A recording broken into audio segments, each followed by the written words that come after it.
Dans le cadre de la Journée des droits de la femme, la commission Festivité Culture a choisi de mettre en lumière le parcours d'une femme d'exception, l'écrivaine Jeannine Tesson.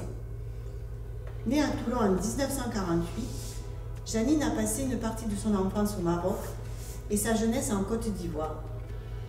Elle a fini par poser ses valises en 1989 à Aubé. Derrière son statut officiel de mère de famille et ses fonctions d'enseignante, éducatrice, couturière, clown, se cache l'écrivain, la lectrice, l'amoureuse des mots. Son goût de la diversité se retrouve dans l'éclectisme de son œuvre. Ce sont des nouvelles, des romans, des récits autobiographiques, des contes érotiques, des romans de science-fiction, des romans historiques, des livres pour enfants, des pièces de théâtre et des recueils de poésie. Ce sont plus de 40 ouvrages. Son premier roman, La Petite Cinglée, publié en 1993, a obtenu le prix du premier roman de Chambéry et le prix Antigone de la ville de Montpellier en 1994. À partir de ce succès, les prix littéraires se sont succédés et ses livres sont traduits en plusieurs langues. En 2014, elle crée la collection Polar, d'un noir l'autre, pour la maison d'édition de Montpellier, Le Chèvrefeuille étoilé. Comme on voyage, Jeannine écrit entre légèreté et tragique, entre tendresse et cruauté, sur les sentiers de sa vie que sont les mots. Donc bonjour Jeannine. Bonjour. Nous allons vous découvrir un petit peu plus à travers une série de petites questions. Vous êtes née dans une ville portuaire. Votre enfance, votre jeunesse ont été rythmées par le voyage. Pensez-vous que cela a influencé votre œuvre et n'avez-vous pas la nostalgie de ces ailleurs? Certainement, c'est certain que ça a influencé, que les voyages ont influencé mon écriture. Mais plus que des voyages, je dirais plutôt les pays dans lesquels j'ai vécu. Parce que j'ai vécu au Maroc et j'ai vécu en Côte d'Ivoire. J'ai vécu donc plusieurs années. Et évidemment, ça m'a transformée, ça m'a formée, ça m'a influencée. Et cela se retrouve dans mes écrits. Et donc si dans certains de mes écrits, je parle par exemple des époques coloniales, des guerres d'indépendance, si je parle du racisme, si je parle même des courses camarguaises. Donc j'ai des sujets très, très divers et qui viennent directement des lieux où j'ai vécu et qui m'influencent et qui influencent donc mes thèmes et mes romans, bien sûr. Alors oui, vous m'avez demandé si j'avais la nostalgie de ces ailleurs. Parfois, j'aimerais retourner un moment en Afrique pour revoir des amis chers, mais comme vous le savez, le monde est à feu et à sang. Il est contaminé maintenant. Et donc, je préfère pour l'instant voyager dans ma tête et utiliser tout ce trésor donc, de tout ce que j'ai vécu et pour essayer de comprendre le présent aussi. Avez-vous un écrivain de référence? Lequel? Est-ce celui ou celle-là qui vous a donné l'envie d'écrire? Alors, mon écrivain de référence, ce serait William Faulkner, qui, la première fois que je l'ai découvert, m'a complètement époustouflée. Je me suis dit, est-ce possible d'écrire de cette façon-là? C'est inimaginable. Moi, j'avais une culture assez classique, comme beaucoup de petits Français. Et donc, j'ai été éblouie et je me suis dit quand même, l'écriture, c'est aussi la liberté de s'exprimer comme on veut. Après, j'ai été aussi influencée par une écrivaine hongroise qui s'appelle Agota Christoph, qui a écrit Le Grand Cahier et qui donc avait une écriture que je dirais au couteau. Une écriture terrible, cruelle, et je me suis dit, si je dois dire des choses dures, je dois essayer de m'approcher de ce genre d'écriture. Voilà. Mais quand même, ce qui m'a poussée vers la littérature, c'est l'école. C'est ce que j'ai appris à l'école. J'ai découvert la littérature au collège et par exemple, moi j'étais fanat de Voltaire. Pour moi, Voltaire avait utilisé sa plume, ses mots pour changer le monde. Et donc ça donnait un statut à la littérature qui devenait une action. Et non plus simplement on gratte du papier, non. On se met tout entier dans ces mots et par ça on essaie de changer le monde. Donc voilà, j'étais déjà, comment dire, très du côté de la littérature. Ce qui m'a, non pas influencé, mais forcé, qui a fait que l'écriture a été pour moi un besoin et une nécessité, c'était surtout mon éducation. C'est que j'ai été éduquée dans le silence. Les enfants étaient condamnés au silence à mon époque et particulièrement dans ma famille. Et donc l'écriture est devenue mon mode d'expression principal. Et j'écrivais au lieu de parler, puisque parler était interdit. Donc voilà pourquoi, de fil en aiguille, j'ai écrit beaucoup pour moi et puis un jour je me suis mise à écrire pour les autres. Vous avez beaucoup écrit pour la jeunesse. Quelles lectures ont marqué votre vie enfant? Quand j'étais enfant, il y avait beaucoup moins de littérature jeunesse que maintenant. Donc ce que j'ai lu surtout, c'était le Club des 5. Et le Club des 5, c'était de l'aventure, c'était merveilleux. On n'avait pas beaucoup de livres et moi je me souviens avoir lu le Club des 5 sur l'île mystérieuse, je crois, de l'avoir lu 4 ou 5 fois, au point de le connaître presque par cœur, comme maintenant les jeunes qui regardent des séries ou des films ou des dessins animés disent les répliques avant, mais moi c'était les livres.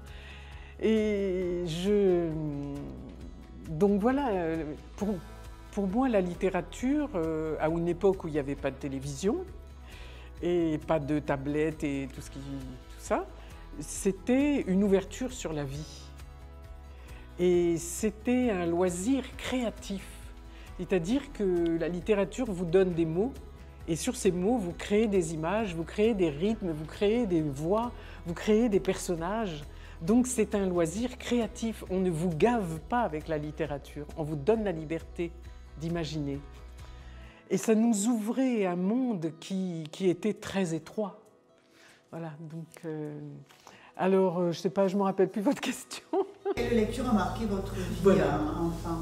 Voilà, c'est ça. Et alors, je me suis rendu compte qu'avec les rebelles, le groupe des rebelles, j'ai écrit une sorte de club des 5, puisqu'ils sont 5 enfants, le club des 5 au XXIe siècle, au XXe et XXIe siècle, voilà, et dans les villes. Et c'est un groupe d'enfants, un groupe multiculturel, puisqu'il y a des petits Maghrébins, il y a une petite Roumaine, il y a tout ça, voilà. Donc pour rester un petit peu dans les romans ou les récits à énigmes, vous avez peut-être créé une collection de polars, D'un noir l'autre, écrits par des femmes méditerranéennes. Comment avez-vous été amenée à vous investir dans cette aventure féminine? Alors, le polar, j'avais beaucoup tourné autour. Dans mes livres, il y a des secrets. Bon, comme dans tout, un roman intéressant, il comporte des secrets, des mystères. Et quand je me suis lancée, quand j'ai écrit mon premier vrai polar, qui est Thalassocrime, qui se passe à la Grande Motte d'ailleurs, avec mes amies éditrices de la maison d'édition Chèvrefeuille étoilée de Montpellier, on a décidé de créer une collection de polars au féminin. Et à ce moment-là, on a reçu donc des manuscrits et on en a eu des très bons, avec des écritures très diverses, des thèmes très divers. Et moi aussi, j'ai donné libre cours à mon désir d'écrire des romans policiers. Et en tout, jusqu'à maintenant, j'en ai écrit 4. Écrire déjà, pour les femmes, c'est une transgression.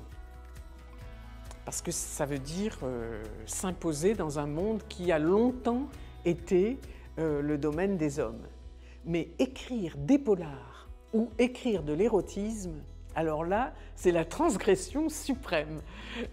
Et c'est pour ça que ça a intéressé ma maison d'édition de femmes. Pour rester sur les femmes, en 2014, vous avez écrit un livre sur Germaine Tillion, un long combat pour la paix. C'est une grande figure de la résistance et de l'ethnologie française. Qu'est-ce qui vous a incité à vous pencher sur le destin de cette grande dame et qui est récemment entrée au Panthéon en 2015? Alors, comme ça arrive souvent, c'est le hasard. J'ai offert pour son anniversaire à ma fille qui avait fait de l'ethnologie, je lui ai offert un livre de Germaine Tillion. Mais à cette époque, ma fille avait des enfants jeunes, elle n'avait pas le temps de lire, et donc c'est moi qui ai lu le livre.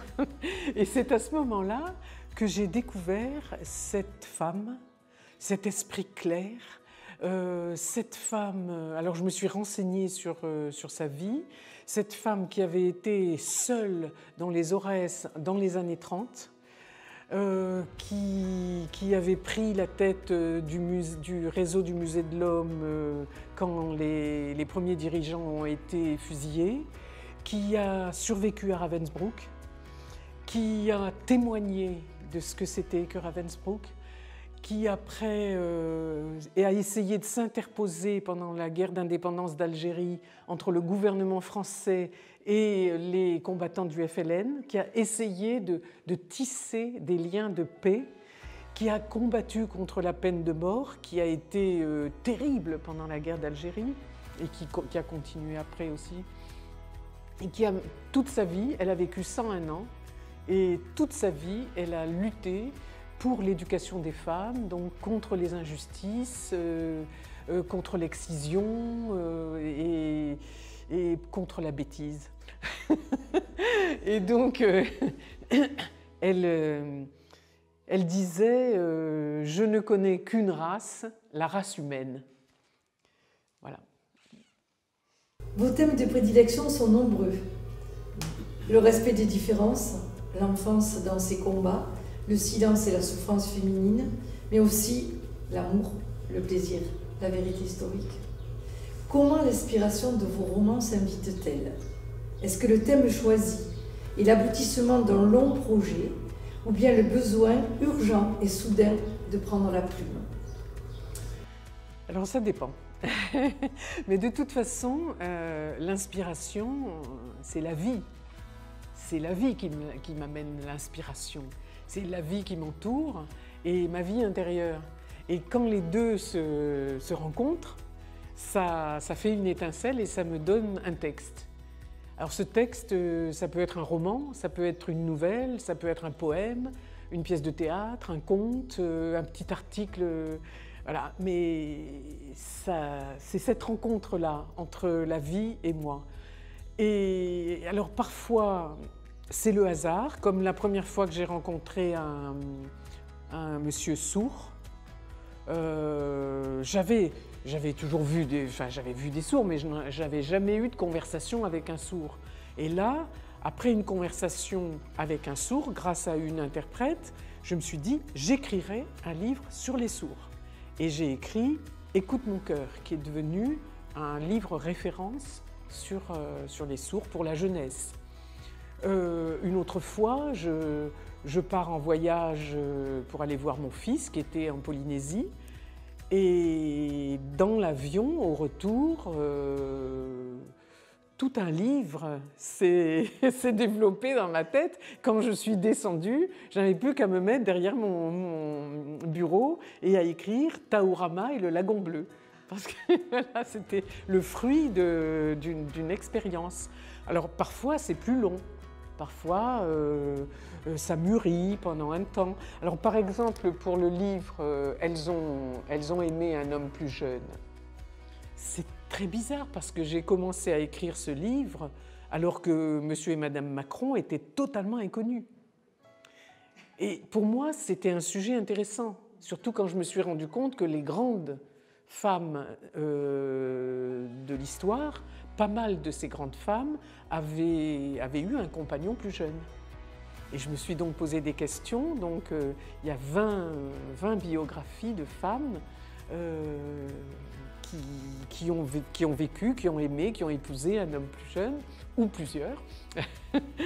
Et donc, vous voyez, il y a quelque chose de mystérieux quand même dans l'inspiration. Pourquoi certaines choses de la vie me heurtent, me bouleversent et ne donnent rien comme texte, et pourquoi d'autres m'arrivent, et pourquoi d'autres qui n'existent pas encore vraiment dans l'actualité vont venir à moi sans que je comprenne très bien pourquoi. C'est très étrange, hein, oui. Il y a un mystère quand même. Il faut bien qu'il y en ait un petit peu, hein. On ne peut pas tout expliquer. Vous dites que la lecture vous a sauvé du désespoir et l'écriture de l'endormissement. Aujourd'hui, journée des droits de la femme, que voudriez-vous dire aux jeunes femmes qui vous écoutent et qui aimeraient écrire? Je leur dirais, écrivez.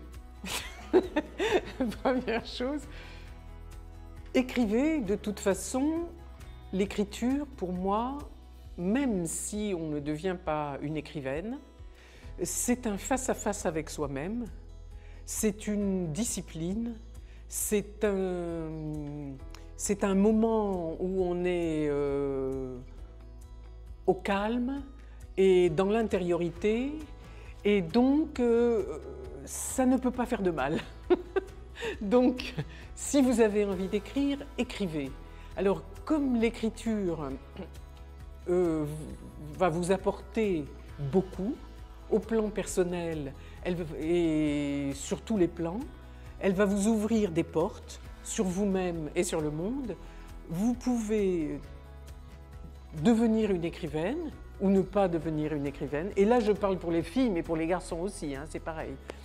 Mais de toute façon, si vous avez le désir d'écrire, écrivez. Et si vous êtes vraiment engagé dans un chemin qui va vous mener à la littérature, alors il faut suivre les conseils de Nathalie Sarraute, qui est une grande écrivaine, et qui a dit aux jeunes écrivains qui commençaient leur carrière, n'écoutez personne. Après avoir beaucoup lu, beaucoup écrit, donc avoir fait ses gammes, s'être entraîné comme un sportif à l'écriture, il faut savoir que quand on écrit, on ne doit pas dire ce que tout le monde dit, employer les mots que tout le monde emploie, parler comme tout le monde. On doit être une voix singulière qui va apporter quelque chose de nouveau dans le cœur des voix humaines. Donc il ne faut écouter personne et ne copier personne. Voilà. Parler un peu d'avenir. Quels sont vos prochains projets? Peut-être un nouveau livre en préparation? Oui, je suis bien, enfin j'ai un livre qui est bien avancé, qui est encore un polar, mais moi souvent dans mes polars, je dis des choses particulières. Et là, dans ce polar-là, qui s'appelle Ô Karim, dont j'ai l'idée depuis longtemps. Alors là, c'est l'exemple justement d'un écrit qui marine depuis un certain temps. Je veux parler de l'intégration des personnes qui nous viennent d'ailleurs, qui sont d'origine, qui ont une origine qui n'est pas forcément française. Je veux parler donc d'intégration, de désintégration, d'intégrisme. Je veux parler d'amour, d'amitié, des prisons. Il y a aussi tout un passage sur le street art. Donc il y a beaucoup de choses dans ce nouveau polar. Je veux parler aussi de l'amour d'une sœur pour son frère. Et voilà, donc je suis en plein dedans et je ne sais pas du tout quand est-ce qu'il sera terminé, ni quelle maison d'édition le publiera. Je sais que Chèvrefeuille en a très envie, mais c'est une petite maison d'édition et si je peux être dans une plus grande maison, c'est peut-être mieux pour moi, on verra. Voilà. Autrement, j'ai été aussi pressentie pour faire une petite émission à la radio, sur Radio Clapas, à Montpellier. Et donc ça c'est nouveau pour moi. Une petite émission littéraire où je présenterai justement les autrices de Chèvrefeuille étoilée. Voilà, donc voilà, ça c'est un autre projet. Autrement maintenant, les auteurs, on ne doit plus se contenter de rester enfermés avec nos pantoufles devant notre ordinateur. Il faut aussi se présenter sur la scène, il faut dire nos textes si on veut qu'ils soient connus, il faut se faire accompagner par des musiciens. Si on sait faire le saltimbanque, c'est très bien. Moi, donc je vais aussi aller vers mon public de cette façon-là. De toute façon, j'adore le contact avec le public, alors c'est très bien. Je suis contente de ça aussi. Eh bien, merci Janine de nous avoir accordé un peu de votre temps. On était ravis et j'espère que ça plaira à tout le monde et que c'est qu'un début, qu'on va pouvoir on se reverra, j'espère, et qu'on pourra faire des projets ensemble. Oui, j'aimerais beaucoup, oui. Voilà. Merci beaucoup. Merci à vous. Au revoir. Au revoir. Merci.